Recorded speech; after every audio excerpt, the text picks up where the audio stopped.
శ్రీ గణేశాయ నమః. శివానందలహరి 20వ శ్లోకం. సదా మోహాటవ్యాం చరతి యువతీనాం కుచగిరౌ నటత్యాశా శాఖా స్వటతి ఝటితి స్వైరమభితః కపాలిన్ భిక్షో మే హృదయ కపిమత్యంత చపలం దృఢం భక్త్వా బద్ధ్వా శివ భవదధీనం కురు విభో. ఇంతవరకు చెప్పిన శ్లోకాల్లో శివచరణ సాన్నిధ్యం, దాని యొక్క ప్రయోజనం చెప్పారు. శివుడి దగ్గర ఎలా ఉండాలి అంటే, భగవంతుడి దగ్గర ఎలా ఉండాలి, నీవే తప్ప ఇతపరం బెరుగా అంటే నువ్వే నాకు తెక్కు అనేటువంటి ఒక దైన్యం, వేడుకోలు ఉండాలి. రెండవది, భగవంతుడు ఉన్నాడు అనే విశ్వాసంతో ధైర్యం కూడా ఉండాలన్నమాట. అందుకని ఇక్కడ భక్తిలో దైన్యం, ధైర్యం కూడా ఉండాలి అని ముందు శ్లోకాలు మనకు చెప్పారన్నమాట. ఇప్పుడు ఈ 20వ శ్లోకం నుంచి రాబోయే 3 శ్లోకాల్లో కూడా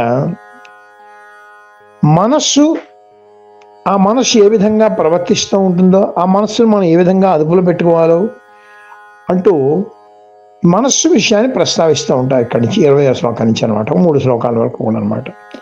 దీనిలో ప్రధానంగా చెప్పేది ఏమిటి, నీ మనస్సునైనా శివుడి దగ్గర పెట్టు, లేకపోతే శివుడినైనా నీ మనసులో పెట్టుకో. ఇదే రాబోయే శ్లోకాల నుంచి మించి ఇలాగే నడుస్తాయన్నమాట.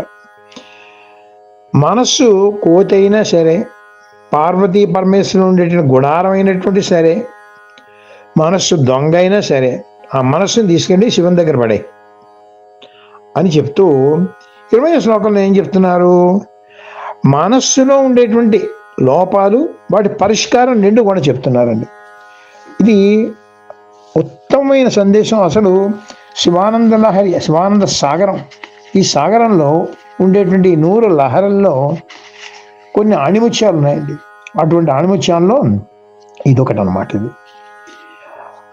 మన ఏవ మనుష్యాణం కారణం బంధమోక్షయో అని శృతివాక్యం. అంటే ఏంటన్నమాట, బంధానికైనా మోక్షానికైనా, అంటే మనిషి పతనానికైనా బ్రహ్మపద సిద్ధికైనప్పుడు కూడా రెండిటికీ కూడా మనస్సే కారణం. అంటే మనస్సు అంత ప్రధానమైనది అన్నమాట. దాన్ని అలా వదిలేసామనుకోండి, దాని ఇష్టం వచ్చినట్టు వెళ్ళిపోతుంది. అందుకని ఆ మనస్సుని మనం నియంత్రించుకోవాలి తప్పితే మనస్సు మనని నియంత్రించుకోకూడదు అన్నమాట. ఇక్కడ ఈ శ్లోకంలో ఏం చేశారు, మనస్సుని ఒక కోతితో పోల్చారు శంకర భగవత్పాదులు అన్నమాట. ఇక్కడ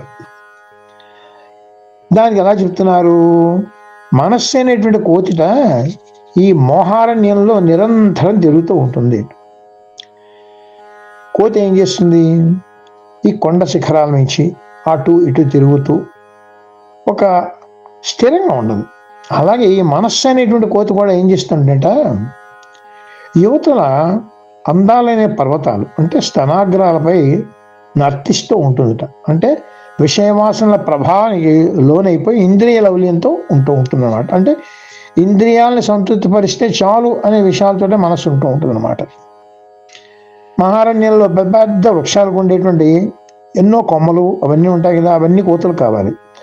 ఒక కొమ్మ మీద స్థిరంగా ఉంటుందా, ఒక కొమ్మ మీద నుంచి ఇంకో కొమ్మ మీదకి అలా దూకుతూ చాలా హడావిడి చేస్తూ అల్లరి చేస్తూ ఉంటుంది కోతి ఎప్పుడు కూడా. మనస్సు కూడా ఏం చేస్తుంది, మోహంలో పడినప్పుడు రకరకాల ఆశలు, రకరకాల ఆలోచనలతోటి, ఒక ఆలోచన నుంచి ఇంకో ఆలోచన, ఇంకో ఆలోచన నుంచి ఇంకో ఆలోచన, రకరకాలుగా అది మనసు కూడా సంకల్ప వికల్పాలతోటి ఇటు అటు కూడా తిరుగుతూ ఉంటుంది అన్నమాట. అంటే స్వైర విహారం చేస్తూ ఉంటుంది. కోతి ఎలా అయితే స్వైర విహారం చేస్తూ ఉంటుందో, మనసు కూడా దాని ఇష్టం వచ్చినట్టు స్వైర విహారం చేస్తూ ఉంటుంది అన్నమాట. అలాంటప్పుడు ఈ మనస్సు అనేటువంటి కోతిని మనం చెప్పు చేతల్లో పెట్టుకోవాలి, లేకపోతే మనస్సు మనని ఎక్కడ కావాలంటే అక్కడ లాక్కుపోతుంది. అంత బలమైనటువంటి మనస్సు. ఆ మనస్సుని చెప్పు చేతల్లో పెట్టుకోవాలి అనేటువంటి ఆ పరిష్కారం కూడా దీనిలో మనకి ఈ శ్లోకంలో చెప్తున్నారు. అదే ఇక్కడ ఒకసారి శ్లోకంలో ఉండే ప్రతిపదార్థం చూసి దాని యొక్క తాత్పర్యంలోకి మనం వెళదాం. ఇక్కడ శివుణ్ణి ఏమని సంబోధిస్తున్నారు, కపాలిన్ భిక్షో విభో శివ. అంటే ఏంటి, బ్రహ్మకపాలం పట్టుకుని ఆది భిక్షువులా భిక్షమెత్తుకునేటువంటి శివుడిని ఇక్కడ చూపిస్తున్నారు మనం. సర్వవ్యాపకుడైన ఆనంద స్వరూపుడు కనుక విభో శివ అనేటువంటి కూడా సంబోధన చేస్తున్నాడు. సదా మోహాటవ్యాం చరతి, ఎప్పుడు కూడా ఈ మోహం వ్యామోహం అనేటువంటి సంసార వాంఛ అనేటువంటి మహారణ్యంలో తిరుగుతూ ఉంటుందట ఈ మనస్సు అనేటువంటి కోతి. యువతీనాం కుచ గిరౌ నటతి, అంటే యవ్వన యొక్క స్తనములు అనేటువంటి శిఖరాల పర్వతాల మీద నుంచి ఇటు అటు కూడా తిరుగుతూ ఉంటుంది, నటతి ఆటలు ఆడుతూ ఉంటుంది అన్నమాట. ఆశాశాఖాసు అటతి, అంటే ఆశ ఎన్నో అన్నమాట. ఈ ఒక ఆశ, ఒక ఆలోచన, ఆలోచనలు వీటన్నిటిలో అనేటువంటి ఆ కొమ్మలు మించి అటు ఇటు అటు కూడా దుంకుతూ ఉంటుందట.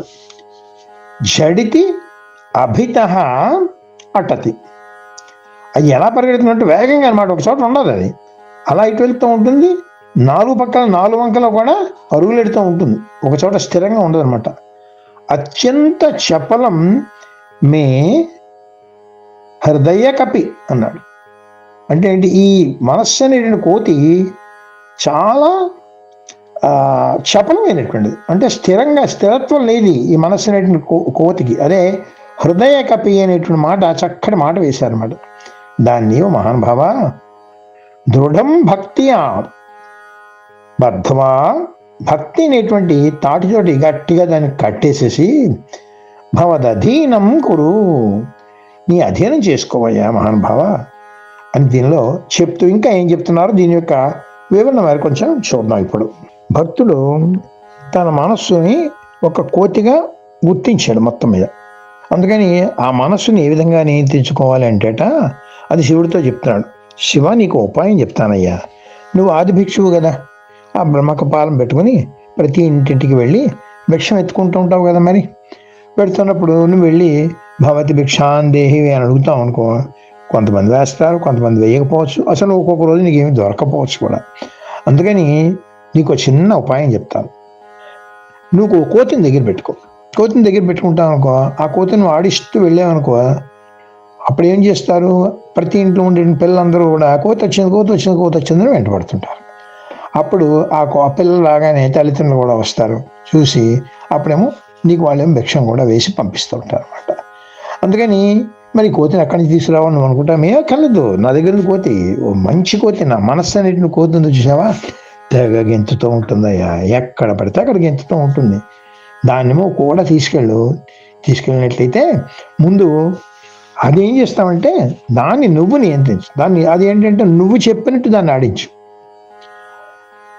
మరి ఈ కోతిని కట్టుకోవడానికి అంటే కట్టేయాలి కదా, మరి గట్టిగా కట్టాలి కదా, మరి అది కట్టేయాలన్నట్లయితే మరి ఎలాగా ఏం చేస్తామంటే భక్తి అనేటువంటి తాడు నాకోటి, ఆ తాడుతో ఏమైనా నేను కట్టేస్తాను, నేను దాన్ని నువ్వు కట్టేసి ఏం చేస్తామంటే నా భక్తి అనేటువంటి తాడుని గట్టిగా పెంతూ ఉంటాను నేను, పేని దాన్ని ఇంత లావు చేసేసి ఆ కోతి కట్టి నేను ఇచ్చేస్తాను, ఆ నా మనస్సు అనేటి కోతి కట్టి నీకు ఇచ్చేస్తాను.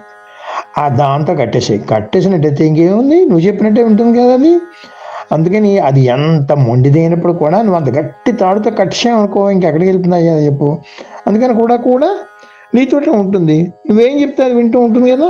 అందుకని ఆ విధంగా చేసి ఆ తర్వాత కొన్నాళ్ళకి ఏం చేస్తామంటే తీసుకొచ్చి మళ్ళీ నాకు ఇచ్చే మనస్సుని. అప్పుడు ఆ మనసు ఏం చేస్తుంది అనమాట, దానికి ట్రైనింగ్ నువ్వు ఇచ్చావు కదా బాగా, అప్పుడు ఏం చేస్తుంది ఆ ట్రైనింగ్ ప్రకారమే నా దగ్గర నడుచుకుంటూ ఉంటుంది అనమాట. అందుకని దాన్ని అప్పుడు నేను అదుపులో పెట్టుకోగలను, నువ్వు ఈ విధంగా అదుపులో పెట్టుకోవడం వల్ల నీకు కూడా భిక్షం అది వస్తూ ఉంటుంది, దానివల్ల నాకు ఉపయోగం ఉంటుంది, నీకు ఉపయోగం ఉంటుంది. అందుకని ఈ విధంగా చేసినట్టయితే చాలా బాగుంటుంది. అందుకని శివ, ఈ మనస్సు అనేటువంటి కోతిని తీసుకొచ్చి నీ దగ్గర పెట్టేసుకోలేకపోతే అది ఎలా తిరుగుతుంది, దాని ఇష్టం వచ్చినట్టు తిరుగుతుంది అది, దాన్ని నేను ఎక్కడ కంట్రోల్ చేయగలను, నువ్వు బాగా కంట్రోల్ చేస్తావు. అందుకని నాలో భక్తి అనేటువంటిది గట్టిగా తాడు పెంచు, దాంతో బంధించి పారేసేసి నీ దగ్గర పెట్టుకో అని చెప్పేసి ఎటువంటి చక్కటి ఉపాయం చెప్తున్నా చూసారా. అంటే అనమాట మనస్సుని శివుని యొక్క అధీనంలో పెట్టేసుకున్నట్లయితే మనకి ఏ బాధల బంది ఉండదన్నమాట. అది దీనిలో ఇచ్చిన దివ్యమైనటువంటి సందేశం. తర్వాత శ్లోకంలో ఈ మనస్సుని ఒక గుడారంతో పోలుస్తారు. ఆ గుడారంలో పార్వతీ పరమేశ్వరుని ఉండమంటారు. అది ఎలా ఉందో కూడా చూద్దాం. అదొక దివ్యమైనటువంటి భావన కూడా ఇచ్చారు. అది కూడా ఒకసారి తర్వాత శ్లోకం 21వ శ్లోకంలో మనం చూద్దాం. ఓం నమ శివాయ. మన మోహనవాణి కార్యక్రమాలు మీకు నచ్చినట్లయితే వెంటనే ఒక లైక్ చేయండి, అలాగే కామెంట్ చేయండి, ఎక్కువ మందికి షేర్ చేయండి. సబ్స్క్రైబ్ చేసుకోకపోతే వెంటనే మన ఛానల్కి ఇప్పుడే సబ్స్క్రైబ్ చేసుకోండి. ధన్యవాదాలు.